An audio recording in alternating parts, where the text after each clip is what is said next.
Imagine sitting in a small, dimly lit room. Right. It's made of thick stone and plaster. Right. And you're leaning over this heavy wooden desk. And in your hand, you hold a stylus, like a small piece of reed, cut with a really sharp wedge-shaped tip. Yeah, the classic tool for the job. Exactly. So in front of you is a stick tablet of wet clay, specially purified and smoothed out for your work.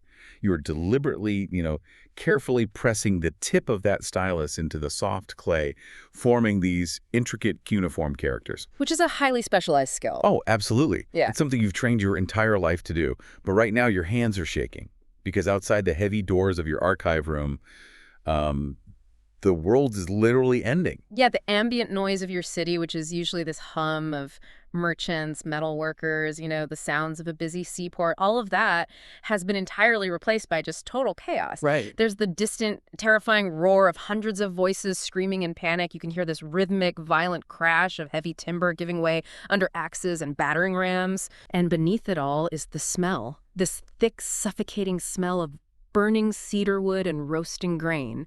The fire's creeping closer to your building. You're in the middle of one of the wealthiest harbor towns on Earth, and it is being violently, systematically annihilated. And this city is Ugarit. It sits right on the Mediterranean coast of modern-day Syria. And the year is roughly 1185 BC. Give or take a few years. Yeah. Right. And the message this scribe is frantically drafting in the dark. I mean, it is one of the most haunting documents ever recovered from antiquity. It reads like a literal nightmare. It really does. He's writing on behalf of his king, to the neighboring king of Cyprus. And he writes, quote, "My father, behold, the enemy's ships came. My cities were burned, and they did evil things in my country." Yeah. And then comes the truly terrifying part, right? This sudden realization of total catastrophic vulnerability. Because he goes on to write, "Does not my father know that all my troops and chariots are in the land of Hatti, and all my ships are in the land of Luca? Thus, the country is abandoned to itself." Just a chilling thing to read. He is basically begging for help. Send ships, send soldiers, send anything. And this is where we hit one of the most incredible, chilling archaeological twists in human history. Because that help never came. It never arrived. No. Ugarit burned to the ground that very day. The destruction was so absolute, so complete, that the city was just reduced to a thick layer of ash and rubble. It was never rebuilt, right? Never reoccupied. Yeah. It simply ceased to exist. But, and here's the twist, the devastating fire that wiped Ugarit off the map did something miraculous for the historical record. Right, because of the clay. Exactly. The intense heat of the burning palace swept through that archive room, and it baked that wet clay tablet. It fired it as hard as ceramic pottery. Oh, wow. So what was meant to be this temporary administrative plea, sent out on a ship, was instead flash frozen into a permanent stone record. That apocalyptic fire preserved this frantic cry for help perfectly for over 3,000 years. So we have this literal snapshot of a civilization's final breath, preserved by the very fire that killed it. That's just wild. The message was sent into the void, and no one answered. No one was left to answer. Yeah. So today we are doing a deep dive into the source material of the closest thing human history has ever seen to a whole world ending. The late Bronze Age collapse. Exactly. We're investigating this incredibly dense, violent window of time, roughly between 1200 and 1150 BC, because the destruction of Ugarit, it wasn't an isolated incident. Not at all. This wasn't just one city having a bad day or a single empire losing a border dispute. This was an entire interconnected, deeply sophisticated, globalized civilization coming apart at the seams, everywhere, all at once. Yeah, a true systemic failure. So our mission today is to pull back the curtain on this era, understand how complex these people actually were, and explore the incredibly uncomfortable truth of exactly what brought their world crashing down. It's basically the ultimate cold case, but played out on a civilizational scale. We're looking at a society that had every structural reason to believe it would last forever. They had vast wealth, monumental architecture, international law, global trade. And yet, within roughly 2 generations, almost all of it was just gone. Just wiped clean. So to really grasp the sheer magnitude of this collapse, we have to start by understanding what was actually lost, right? We need to set the stage for you, the listener, of the Eastern Mediterranean just before everything goes off a cliff. That's crucial, yeah. If we somehow dropped into the year 1250 BC, so 50 years before the fire at Ugarit, what kind of world are we walking into? You are walking into an era of cosmopolitan superpowers. I mean, the geopolitical landscape of the Eastern Mediterranean at this time is incredibly dense and deeply interconnected. Like, who are the major players here? Well, in the south, you have Egypt. This is New Kingdom Egypt. Oh, right. An absolute powerhouse, wealthy beyond imagination, culturally dominant, and they control territories far up the Levantine coast. Then to the north, in the rugged highlands of what is now Turkey, you have the Hittite Empire. The Hittites. Yeah, they are this massive military and administrative juggernaut, capable of fielding thousands of heavy chariots. And then over to the west, in Greece, you have the Mycenaeans. Okay. The Trojan War guys. Exactly, the people who inspired the myths of the Trojan War.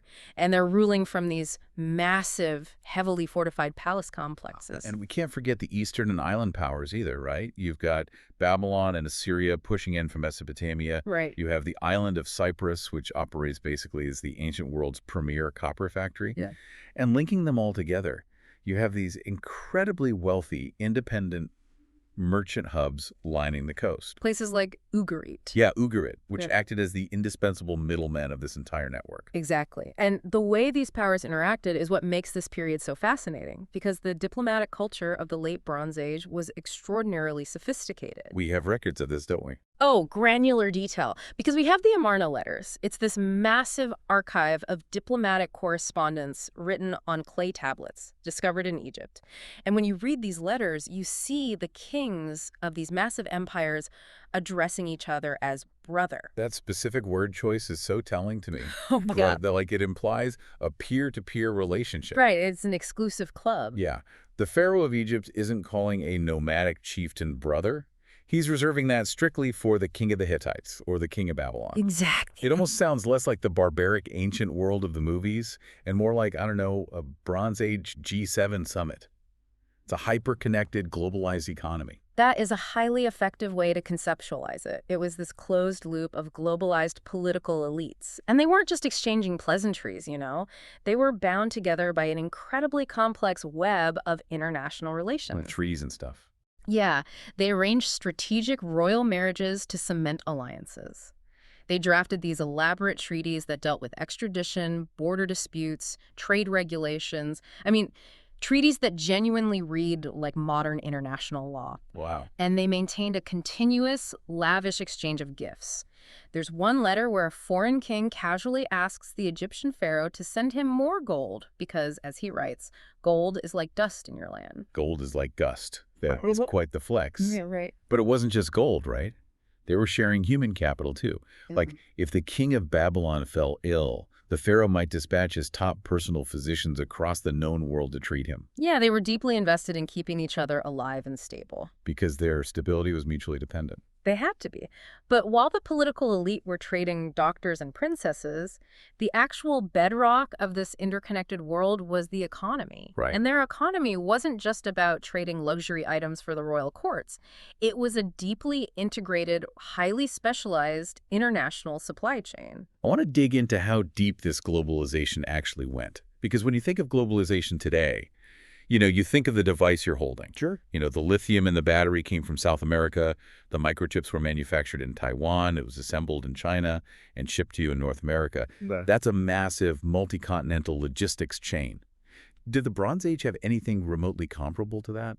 They absolutely did. And the best way to prove it is to look at the physical evidence. Okay. We have a perfect time capsule from this era, the Uluburun shipwreck. Yes.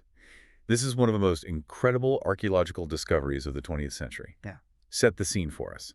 What is the Uluburun ship, and why does it matter so much? So the Uluburun is a shipwreck discovered in the 1980s off the rugged southern coast of Turkey.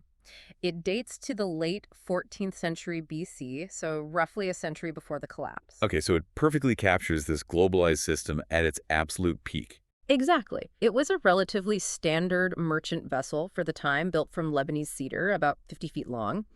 But when marine archaeologists spent years painstakingly excavating the hold of this sunken ship, What they brought up entirely rewrote our understanding of ancient economics. What was on it? The sheer variety and volume of the cargo is staggering. Let's actually look at the manifest of this ship, because this is where that G7 analogy becomes undeniable reality. Yeah. You don't have a ship with just one type of product from one city. Not at all. First, you have the heavy raw materials.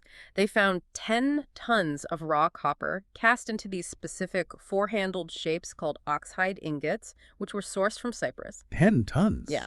And alongside the copper, they found 1 ton of tin ingots. Now, tin is crucial, and we'll get to why in a moment, but that tin likely originated from mines as far away as modern-day Afghanistan. Wow.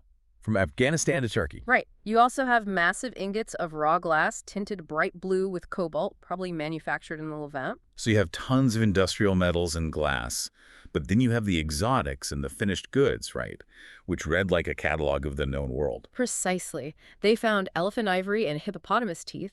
They found massive logs of black ebony wood sourced from deep in Africa, ostrich eggshells, which were often hollowed out and used as luxury flasks, and incredibly, they found Baltic amber beads. Wait, Baltic amber? Ah! As in from the Baltic Sea in Northern Europe? Yes. How does amber from Scandinavia end up on a wooden boat off the coast of Turkey in 1300 BC? It happens through an incredibly long, complex network of overland trade routes. The amber was traded tribe by tribe, river by river, down through Central Europe into the Mediterranean basin, until it was finally purchased by the merchants who loaded it onto the Uluburun. That is mind-blowing. And that's just the raw materials. The ship also carried finished Canaanite jewelry, Egyptian gold scarabs, and Mycenaean swords. On this one single 50-foot wooden vessel, archaeologists identified goods representing at least 7 entirely distinct cultures. It is a floating microcosm of their entire world. But I want to zero in on the heavy cargo you mentioned first. The metals. Yeah. You have a single ship carrying exactly 10 tons of copper and exactly 1 ton of tin. Now, I'm no metallurgist, but the ratio is not an accident, right? 10 parts copper to 1 part tin is the exact chemical recipe for bronze. And that recipe is the absolute crux of this entire era. I mean, we call it the Bronze Age for a reason. Right. Bronze is the defining material of their civilization. It is the plastic of their world, the steel of their world, and the silicon of their world all rolled into one. Wow. Every tool used to harvest grain, every weapon wielded by an army, every chariot fitting, and every saw used to build their ships is made of bronze. And to make bronze, you absolutely must have both copper and tin. So what does this all mean for their daily survival? Why is tin so important? Because copper and tin aren't found in the same places, right? Right. And this seems like a massive structural vulnerability. I know copper was relatively abundant in the Mediterranean. Cyprus was basically a mountain of copper ore. But where's the tin coming from? This is the hidden fault line beneath their entire civilization. Tin is incredibly rare in the Earth's crust, and it is virtually non-existent in the Eastern Mediterranean. Okay. So to get the quantities of tin required to fuel the Bronze Age, you had to extract it from places like Badakhshan in modern-day Afghanistan, or possibly even Cornwall in Britain. Let's really think about the logistics of that for a second. We are in 1200 BC. There are no trains. No. There are no paved highways. If you are the king of Egypt or the king of the Hittites, and you need tin to forge weapons for your army, you are relying on a supply chain that stretches for thousands of miles across incredibly hostile terrain. Right, you're talking about donkey caravans traveling for months through mountain passes. Navigating bandits, local warlords, whether just to get the ore to a port in the Levant where it is then loaded onto ships like the Uluburun to be distributed. And that incredibly long, incredibly thin supply line is the single point of failure for their entire world. It's highly analogous to modern society's reliance on, say, semiconductor manufacturing in Taiwan or the flow of crude oil through the Strait of Hormuz. Right. If the semiconductor supply chain snaps today, it's not just that we can't buy new phones. Our global shipping logistics, our banking systems, our power grids, and our modern agricultural equipment eventually grind to a halt. That all stops. In the Bronze Age, if the tin trade route snapped, their entire technological base collapsed. You can't make new plows to feed the people, and you can't make swords to defend the state. So their profound interconnect, the trade routes, the alliances, the G7 summits, it was all designed to keep those specific supply lines flowing. Exactly. That interconnection was their greatest strength. It made them wealthier and more advanced than anyone who had come before them. But because they were so dependent on every single link in that massive chain, they left themselves with absolutely no slack. If one link breaks, the whole machine tears itself apart. They built a high-performance engine, but they engineered it with zero margin for error. And around 1200 BC, the engine didn't just misfire, it exploded. Which brings us to the collapse itself. The dominoes start falling. We are looking at this incredibly cosmopolitan, literate, wealthy society. They're trading Baltic amber for African ivory, casting tons of bronze, writing treaties in multiple languages. They are sitting at the absolute pinnacle of human achievement. And then the dominoes begin to fall. And they fall with terrifying speed. Let's talk about that speed. The sheer velocity and scale of the late Bronze Age collapse is what makes it so unique in human history. Historians generally frame this within a 50-year window, roughly between 1200 and 1150 BC. Just 2 generations. In that brief span, the entire geopolitical board is wiped clean. Let's trace the geography of this destruction, because we aren't just talking about a couple of cities changing hands. Start with the Hittites up in Anatolia. Yeah. This is an empire that went toe-to-toe with Ramesses the Great at the Battle of Kadesh. Right, they were massive. They were the undisputed heavyweights of the north. What happens to them? The Hittite Empire completely shatters, and it never reconstitutes. Their capital city, Hattusa, is one of the most striking archaeological sites from this period. Why is that? Well, this wasn't a vulnerable coastal port. Hattusa was a massive, heavily fortified mountain stronghold sitting high in the Anatolian plateau. It was surrounded by miles of cyclopean stone walls, famously guarded by these massive carved stone lions at its gates. Okay, so a fortress. Exactly. And yet around 1200 BC, Hattusa is systematically evacuated, abandoned, and then violently burned to the ground. Unbelievable. The empire dissolves into a handful of small, fractured, Neo-Hittite city-states, but the central administration, the superpower, vanishes forever. And what about the Mycenaeans over in Greece? Mm. The culture of Agamemnon and Achilles. Their fate is even more brutal. Really? Yeah. The Mycenaean civilization was anchored by great monumental palace centers, places like Mycenae, Tiryns, and Pylos. These were massive administrative hubs that controlled the surrounding agricultural lands. Within a few decades, nearly every single major palace center on the Greek mainland is violently destroyed. And there is an eerie parallel here to our opening story at Ugarit. Oh, the clay tablets. Yes. At the Palace of Pylos, the fires that burned the complex to the ground were so intense that they baked the clay administrative tablets in the palace archive room, preserving them for us to read today. So just like at Ugarit, we have the literal final moments of the Mycenaean civilization captured in clay. That's incredible. What do those final ledgers at Pylos actually say? Are they asking for help too? They aren't asking for help. They are frantically preparing for the end. Wow. The final tablets at Pylos read like a ledger of pure panic. They record emergency deployments of coast guards to watch the sea. Oh, they knew something was coming. They knew. They record the frantic collection of bronze down to the level of stripping bronze decorations off temple walls and melting down sacred vessels just to forge cheap, hurried spear points and arrowheads. They were that desperate. They were desperately trying to arm themselves against an impending threat. And then the tablets stop. The palace burns, and the society goes silent. Wow. So the Hittites are gone. The Mycenaeans are wiped out. Ugarit and the rich trading ports of the Levant are reduced to ash. Dozens of major cities across Anatolia, Cyprus, the Aegean coast, and the Levant are just systematically smashed. Yeah. And we know this because archaeologists keep finding the same thing in the ground, right? Yes.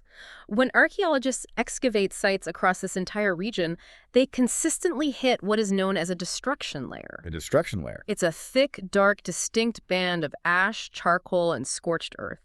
Below that layer, you find the wealthy, vibrant Bronze Age cities with imported pottery and bronze tools.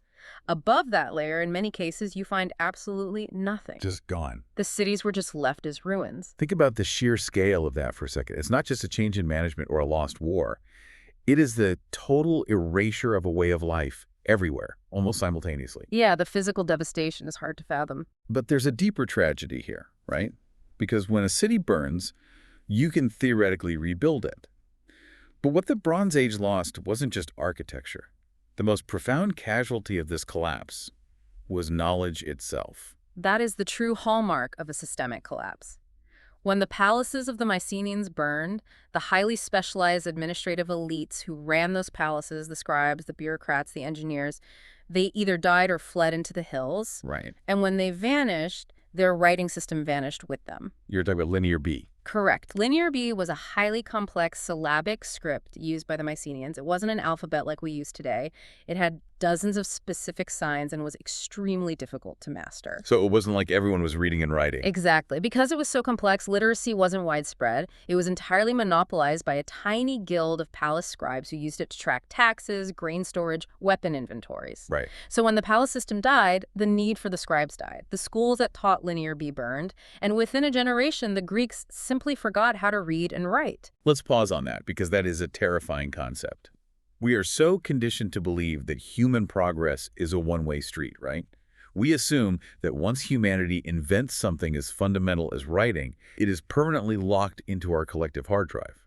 The idea that an entire civilization can just misplace literacy is staggering. It is the definition of a dark age. For the next 400 years, Greece produces virtually zero written texts. 400 years. Yes. The population plummets dramatically. People abandon the ruined coastal centers and move up into isolated, fortified mountain villages. The international trade stops. And for 4 centuries, they do not build a single piece of monumental stone architecture. Wow. The complex, globalized world is replaced by isolated subsistence-level farming. It is a total civilizational reset. It's apocalyptic. And what about Egypt? If everyone else is falling, does the great pharaoh survive? Egypt does survive, which is a testament to just how robust their internal system was, largely thanks to the immense stability of the Nile River. Okay, so they made it. But they survive in name only. They manage to repel the invasions and weather the immediate crises, but the effort completely guts them. They're weakened. Severely. They are permanently stripped of their lucrative foreign empire in the Levant. Their international trade wealth dries up.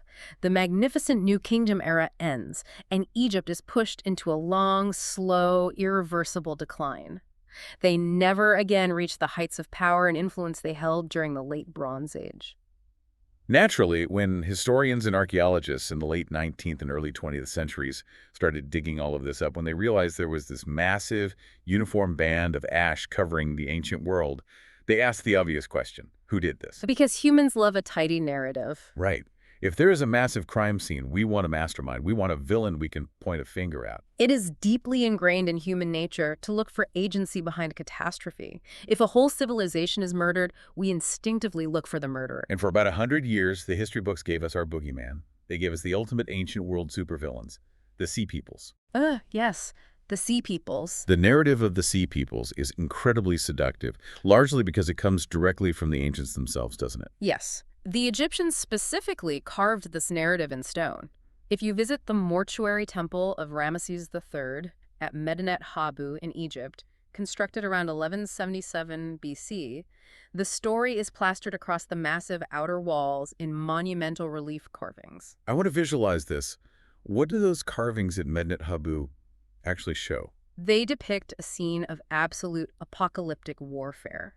The carvings show the pharaoh's highly organized forces fighting desperately against a massive, chaotic confederation of foreign invaders. And these are the Sea Peoples. Right. These invaders are shown arriving from the sea in strange ships and pushing down from the north by land. The Egyptian artists took great care to depict the foreigners with distinct features. Like, some wear feathered headdresses, others wear horn helmets, and they wield different styles of straight swords that the Egyptians didn't use. It is a visual representation of civilization holding the line against barbarian chaos. Yep. And there's one specific detail in those carvings that we need to highlight, because it completely changes the context of the battle. Yeah. Alongside the warriors and the ships, the carvings show slow, heavy ox carts. And inside those ox carts are women and children. Yes. Hold on to that image because we are going to come back to it. But first, what does the accompanying Egyptian text actually say about these invaders? Well, the text is a masterpiece of ancient state propaganda, but it undeniably conveys a sense of genuine existential terror. What does it say? The inscription names a coalition of different groups, the Palaset, who later become known as the Philistines, the Jeker, the Shurden, the Danuna, and others. Okay. The text claims this massive confederation swept out of the north, utterly destroying everything in their path. The most famous line from the inscription reads, "No land could stand before their arms, from Hatti, Kode, Carchemish, Arzawa, and Alashia on, being cut off at one time." Wow. It essentially says they destroyed the Hittites, they destroyed Cyprus, they destroyed the Levant, and now they are here. And for a century, modern historians took that Egyptian propaganda at face value. We blamed these shadowy marauders for the whole collapse. We treated them like the barbarians at the gates. The tidy explanation. Exactly.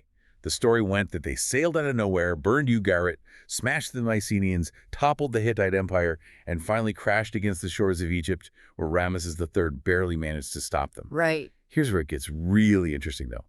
For a century, we blamed these shadowy marauders.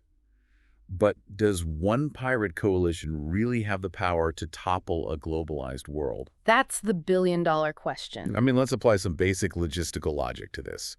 The Hittite capital, Hattusa, is hundreds of miles inland, high up in the mountains. If the Sea Peoples are a naval coalition in wooden boats, how are they dragging their ships up into the Anatolian highlands to lay siege to a Cyclopean mountain fortress?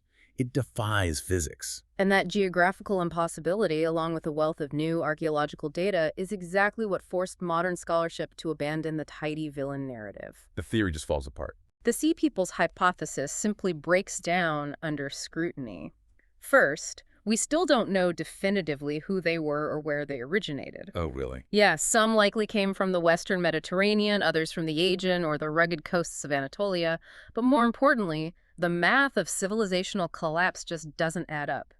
A few fleets of raiders, no matter how fierce, do not possess the logistical capacity to systematically erase multiple, heavily armed, interconnected empires simultaneously. Which brings us back to the ox carts on the walls of Medinet Habu. If I am a pirate setting out to plunder a fortified city, the absolute last thing I am bringing with me is my wife, my children, and all my worldly possessions piled into a slow-moving cart pulled by cows. No, of course not. That is not a military invasion force. Exactly. You don't bring your family to a naval raid. The presence of those ox carts tells us that this was not an army on the march, it was a mass migration. They aren't conquerors. They are refugees. This is one of the most profound paradigm shifts in modern archaeology. We have completely reframed the Sea Peoples. They were not the mastermind villains of the Bronze Age collapse. They are a symptom. A symptom of the collapse. They were displaced populations, violently driven from their own homes by some larger catastrophe, moving desperately across the Mediterranean just to find food and safety. Now, were they armed? Yes. Did they raid and burn cities as they moved? Absolutely. They were starving and they had to fight to survive. They undoubtedly acted as an amplifier of the destruction, but they did not start the fire. Right. They were swept up in the systemic churn of the era just as helplessly as the people they were attacking. So, if we take away the boogeyman, if we accept that there was no Marvel supervillain who just decided to destroy the Bronze Age one day what actually killed them, because the truth, the real documented cause of this collapse, is far more complex and frankly far more terrifying. It is terrifying because it requires us to look at invisible forces rather than foreign armies. The true cause of the late Bronze Age collapse was a nonlinear cascade of compounding shocks. A non-linear cascade? Yes, a complex systems failure. We are looking at a scenario where several distinct crises struck the Mediterranean simultaneously, and because the system had no slack, as we discussed earlier, each crisis violently amplified the others. We'll weave these factors together to understand how this cascade actually functioned. Yeah. The first shock to the system came from the sky, right? Yes, the climate. For a long time, historians were hesitant to blame weather for the fall of empires. It felt too deterministic. But over the last 2 decades, the hard scientific data has completely rewritten our understanding of the climate in 1200 BC, hasn't it? It has. The field of paleoclimatology has provided us with undeniable proof. So it's not just guesswork anymore. Not at all. Scientists don't have to guess what the weather was like 3,000 years ago. They can measure it. They extract deep sediment cores from the bottoms of lakes like the Sea of Galilee. By analyzing the layers of mud, which form year by year like tree rings, they can count the types of pollen trapped in the sediment. And what do they find? Well, what they see right at the 1200 BC mark is a massive sudden drop in pollen from oak and pine trees, which require water, and a huge spike in pollen from dry desert scrub plants. Wow. So the landscape is literally drying up. And they measure this in caves too, right? Yes. Through isotope analysis, scientists take cross-sections of stalagmites from caves across Greece and the Levant. By measuring the ratio of oxygen isotopes, specifically oxygen-18 to oxygen-16 trapped in the calcium carbonate, they can determine exactly how much rainfall was seeping into the cave at any given time in history. That is amazing. And all of these independent geological data points, the pollen, the stalagmites, the lake sediments, they align perfectly. They prove that the Eastern Mediterranean was hit by a severe, multi-decade mega drought, and a period of prolonged cooling right as the collapse began. A mega drought, not just a bad harvest or a dry summer, but decades where the rains simply failed to arrive. And we aren't just relying on isotopes and pollen to prove this. The ancient people wrote it down before their cities burned. The textual evidence corroborates the climate science perfectly. We have frantic letters from the Hittite capital detailing massive grain shortages. In one famous text, a Hittite queen writes, "I have no grain in my lands." Which is an astonishing admission of weakness from a superpower. Truly astonishing. And we have records from Egypt, which, again, was insulated by the constant flow of the Nile, showing that the pharaoh was literally shipping a massive flotillas of grain up the coast to the Hittites, specifically to, as the text says, keep alive the land of Hatti. Egypt is essentially functioning as the Bronze Age FEMA. Yeah, that's a good way to put it. They are bailing out their brother kings to keep the political network from imploding. But a mega drought hollows out the agricultural base. The granaries are empty, the people are hungry, and the state's resources are stretched to the absolute limit. Exactly. And if you are a society teetering on the edge of starvation, the last thing you need is the ground literally giving way beneath your feet. Which brings us to the geology of the Mediterranean. Yes, the Eastern Mediterranean is one of the most seismically active regions on Earth.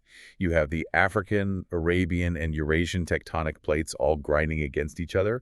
Fault lines run directly beneath Greece, Anatolia, and the Levant. Right. And there is a highly credible hypothesis in archaeology known as the earthquake storm. An earthquake storm, what does that actually mean in geological terms? It refers to a sequence of seismic events where an earthquake on one part of fault line transfers tectonic stress further down the line, triggering another earthquake years or decades later. Like a domino effect. It's exactly like a domino effect, or a zipper slowly unzipping across the landscape. Archaeologists have found clear evidence, crushed skeletons, collapsed walls, shifted foundations indicating that a cluster of massive earthquakes struck major cities across the Aegean and the Levant during this exact same 50-year window. Now, obviously, earthquakes happen in the Mediterranean all the time. They happen today. People mourn the dead, they clear the rubble, and they rebuild. Why would a cluster of earthquakes end the world then? Because of what we discussed regarding the lack of slack in their system, if an earthquake destroys your city during a period of peace and agricultural abundance, it is a tragedy, but you have the surplus ground to feed the workers while they rebuild the walls. Right, you have a buffer. But if your city is leveled by a massive earthquake in the middle of a 50-year mega drought, while your population is already starving and your royal treasury has been depleted trying to import food, Oh, man. that earthquake becomes a civilization ender. The state simply does not possess the caloric or financial resources to clear the rubble, let alone rebuild the infrastructure. So the shocks are compounding. The climate weakens the state, and the earthquakes physically break it. And this leads us to the internal mechanism of how these societies actually functioned. Because when the infrastructure breaks, the economy shatters. How did the Mycenaeans and the Hittites actually manage their wealth? They ran what economic historians call a centralized redistribution economy. The palace wasn't just where the king lived, it was the absolute center of all economic life. How so? Individual farmers didn't just trade their surplus in a free market. They grew the grain, pressed the olive oil, and brought it all to the central palace. The scribes, the guys writing in Linear B, would tally every single jar of oil and bushel of wheat. Okay, so it all goes in. Then the central palace would redistribute that food, along with imported bronze tools, back down to the population and the military. It was a heavily managed, highly bureaucratic, top-down command economy. It sounds incredibly efficient during good times. It's like a massive ancient Amazon fulfillment center. Everything flows into the central hub, it gets sorted, and it flows back out to the consumers. But what happens to a fulfillment center when the supply trucks stop arriving? The whole system paralyzes. When the mega drought hit, the agricultural surplus evaporated. There was no grain flowing into the palaces for the scribes to tally. Right. At the exact same time, the chaos from the famines and the earthquakes began disrupting those long, fragile overland trade routes. The donkey caravans from Afghanistan stopped arriving. The ships carrying copper from Cyprus couldn't secure safe ports. And if the trade routes snap, the tin supply snaps. And if you have no tin, you have no bronze. You can't cast new plowshares for the farmers, and you can't forge new swords for the palace guards. Exactly. Scarcity sets in on a massive scale. And here's the fatal flaw of the centralized redistribution economy. The entire legitimacy of the king rests on his ability to provide food and security to the people. The social contract. Yes. When the king suddenly has empty granaries and no bronze to equip his army, he loses his divine mandate. The social contract is violently broken. And hungry people don't just sit down in the dirt and quietly starve. If the elite classes in the palace are hoarding whatever food is left, the people are going to take it. This is a critical component of the collapse. We have strong archaeological evidence suggesting that many of the great Mycenaean palaces weren't burned by foreign invaders at all. Wait, real? They were burned from the inside out. They were destroyed by massive internal uprisings. The starving peasant populations violently overthrew the bureaucratic elites who had failed them. So you have civil war, famine, and earthquakes. The system is imploding. And this is where the final fatal amplifier kicks in. This is where the Sea Peoples return to the story, not as an invading army, but as the final nail in the coffin. Because when you have desperate, starving populations whose crops have failed and whose cities have burned, they have no choice but to move. Migration. Right. People from the Aegean coast, from Anatolia, pack whatever they have left into ox carts, put their families onto whatever boats they can find, and they push out into the Mediterranean looking for food. But when a massive wave of armed, starving refugees crashes into a neighboring region that is already weakened by the same drought and the same earthquakes, they don't knock on the door and ask for asylum. They raid the grain silos to survive. And this creates the ultimate horrific feedback loop. Yes, exactly. Let's summarize this loop. The refugees raid a coastal city. That raid destroys local agricultural infrastructure and severs more shipping lanes. The destruction of those shipping lanes causes more economic collapse in the region, which leads to more starvation, which forces more people to abandon their homes and join the migration. It is a horrific feedback loop. It's the absolute definition of a cascading systems failure. I mean, let's look at the whole terrifying sequence. A shift in the climate causes a multi-decade mega drought. The drought hollows out the agricultural base, emptying the palace granaries. A localized cluster of earthquakes compounds the physical damage, but the state has no surplus to rebuild. Because the state is weak, it can't protect its long-distance trade routes. The trade routes snap, cutting off the supply of tin. No tin means no bronze, which means a total collapse of their technological capability. The starving population realizes the centralized palace elites can no longer provide food or security, leading to violent internal revolts. These revolts and famines force mass migrations.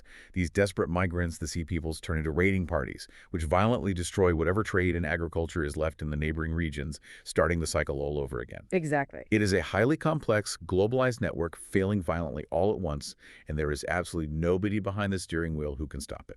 And the deepest tragedy of it all is that the people living through it couldn't see the whole board. They couldn't zoom out and see the climate shifting or the global trade network snapping. They only saw their own localized piece of the puzzle falling apart. Which brings us right back to where we started this deep dive. Think about that scribe sitting in the dark at Ugarit, pressing his stylus into the clay. Think about the king of Ugarit. By the metrics of his world, he did everything right. He really did. He engaged in international diplomacy, he built a wealthy port, he saw the enemy ships on the horizon, he diagnosed the immediate threat, and he sent a letter asking his allies for help. But he didn't realize that the system he was relying on had already ceased to exist. Yeah. The allies he was begging for help were busy burning too. Cyprus was dealing with its own collapse. The Hittite Empire had dissolved. The Mycenaeans were already gone. Everyone in the Mediterranean was drowning simultaneously, and there was no dry land left anywhere to throw a rope from. It is a profoundly haunting realization. And, I want to be super clear here. We are impartially reporting the historical parallels without taking any political sides. We are looking at this purely through the neutral lens of structural engineering and systems analysis. Right. There is no modern political agenda here. Absolutely none. But even impartially, the structural vulnerabilities are undeniably similar. It is impossible to study the late Bronze Age collapse and not feel a chill of recognition when you look at our world today. A prosperous, hyper-connected world running on long, fragile supply lines, exposed to climate stress and compounding shocks, utterly confident that it will last forever. The similarities are definitely there. We live in an era defined by continuous, uninterrupted global trade. We rely on incredibly long, fragile supply chains. We operate on the assumption that resources will always be available and that localized shocks, a regional conflict, a pandemic, a severe weather event, can always be absorbed by the vastness of the broader network. Right, we assume the network will just fix it. But the Bronze Age collapse teaches us a grim lesson about efficiency versus resilience. When a complex system optimizes itself so heavily that it eliminates all of its slack, a convergence of relatively ordinary shocks can cascade into an unstoppable systemic failure. We've read this letter from Ugarit before. It's sitting in a museum in Damascus right now. You really have to wonder if our incredibly complex, hyper-connected system faces its own compounding cascade. What will our version of the baked clay tablet be? What is the permanent record we leave behind when the fire hits the servo farm? It's a sobering thought experiment. But if we are going to look at the complete historical picture, we have to recognize that the story of 1200 BC doesn't end with just ash, silence, and a 400-year dark age. There is a hard-won grace to this history. Right. I'm glad you brought that up. Humanity didn't end in the Mediterranean. People survived, they adapted, and eventually they climbed out of the ruins. What did the world look like when the smoke finally cleared? Out of the absolute devastation of this collapse came some of the most world-altering innovations in human history. Like what? Well, when the globalized, heavily bureaucratic system broke, the suffocating control of the palace elites broke with it. And because the centralized safety net was gone, local populations were forced into rapid, radical adaptation just to survive. And the most massive adaptation was escaping that fatal dependency on the tin supply chain, wasn't it? If the bronze network is permanently severed, what do you use to plow the earth? You find a new metal. Because the tin trade routes were destroyed, bronze became impossibly expensive and rare. Humanity was forced to look for local alternatives, and they unlocked the secret of iron. But wait, if iron is better than bronze, and iron ore is literally everywhere in the Earth's crust, why did they just use iron in the first place? Why go through the nightmare of shipping tin from Afghanistan? Because iron is vastly more difficult to work with. You can cast bronze, meaning you can melt it down to a liquid at a relatively low temperature and pour it into a mold. It's easy to mass produce. Okay, so it's user-friendly. Very. Iron requires a completely different, much more advanced technology. You cannot melt iron in a standard Bronze Age kiln. It requires significantly higher temperatures. So you have to figure out how to get the fire hotter. Yes. You have to build specialized bloomeries to create a spongy mass of superheated iron, and then you have to manually hammer it for hours to physically force the slag and impurities out of the metal. So they didn't use iron because it was too hard. But when the collapse took away their easy bronze, they had no choice. They had to figure out how to build hotter furnaces and hammer out the impurities, or they would starve. Exactly. Necessity forced the technological leap. The collapse of the Bronze Age directly forced the birth of the Iron Age. And because iron ore is ubiquitous, you no longer needed a massive international supply chain to make a sword or a plow. Wow. A local village blacksmith could forge what they needed from the rocks in their own hills. The collapse democratized metallurgy and freed human development from those fragile, hyperextended supply lines. The system breaks, so humanity is forced to invent a more resilient system. That is incredible. And what about the loss of writing? You mentioned that Linear B vanished completely and the Greeks lost literacy for 4 centuries because the scribes died out. How did writing come back? Linear B vanished because it was an inherently fragile system. It was a syllabary with nearly 100 complex characters, used almost exclusively by a tiny elite guild of palace bureaucrats to track taxes. When the palaces burned, the need for the script died. Right. But in the ashes of the Levantine coast, a new, far more resilient idea took root. A seafaring merchant people known as the Phoenicians developed a completely different approach to writing. What did they do? Instead of using hundreds of complex signs to represent whole syllables or concepts, they stripped writing down to its absolute bare minimum. They used just 24 simple geometric signs to represent individual phonetic sounds. They invented a phonetic alphabet. Yes. And the brilliance of the phonetic alphabet is its simplicity. You didn't need to spend 10 years in a royal scribe school to memorize it. A merchant could learn the alphabet in a week and use it to keep basic ledgers on a ship. That is so smart. Because it was so accessible, it couldn't be destroyed by burning a single palace. The Phoenicians carried this alphabet on their ships across the Mediterranean. The Greeks eventually encountered it, adapted it, added characters for vowels, and it became the foundation for almost all Western writing. That is amazing. The complicated elitist writing system died in the fire, but a simpler, universally democratic alphabet was born in the ashes. That brings this entire story full circle in such a profound way. We started this deep dive talking about a highly trained scribe writing a frantic letter in a complex script as his world ended. We naturally wanted a tidy story, We wanted a single villain, the Sea Peepers, to blame for the destruction. But the truth of civilizational collapse is a complex, terrifying convergence of invisible shocks. Shifting climate, broken economics, natural disaster, and the desperate migrations of starving people all violently feeding into each other. It's never just one thing. No, it never is. But I want to leave you, the listener, with one final provocative thought to mull over, something that bridges the gap between the scribe at Ugred and where you are right now. Go for it. Think about the device you are using right now to listen to us. Whether it's a smartphone or a laptop, it was built using global supply chains, requiring rare earth metals mined on one continent, assembled on another, and shipped across oceans. And think about how you interface with that device, the very concept of the alphabet that you use to text your friends, to write your emails, to search the internet. Those very letters were born in the literal ashes of the late Bronze Age collapse. That's a powerful connection. We aren't just looking back at a dead world today as some abstract historical curiosity. We are the direct, living descendants of its apocalypse. The iron-based tools that eventually built our modern infrastructure and the phonetic letters we use to describe it, they only exist because that ancient, hyper-connected civilization failed so completely. Endings and beginnings are often the exact same moment in time. The ultimate question is, when our own incredibly complex systems eventually face their own compounding cascade, what new, resilient things will be forced into existence from our ashes? The cycle of complexity and collapse is the engine of human history. It truly is. Thank you for joining us on this deep dive into the source material of the late Bronze Age collapse. Until next time, keep questioning the systems around you. Farewell, and thanks for listening.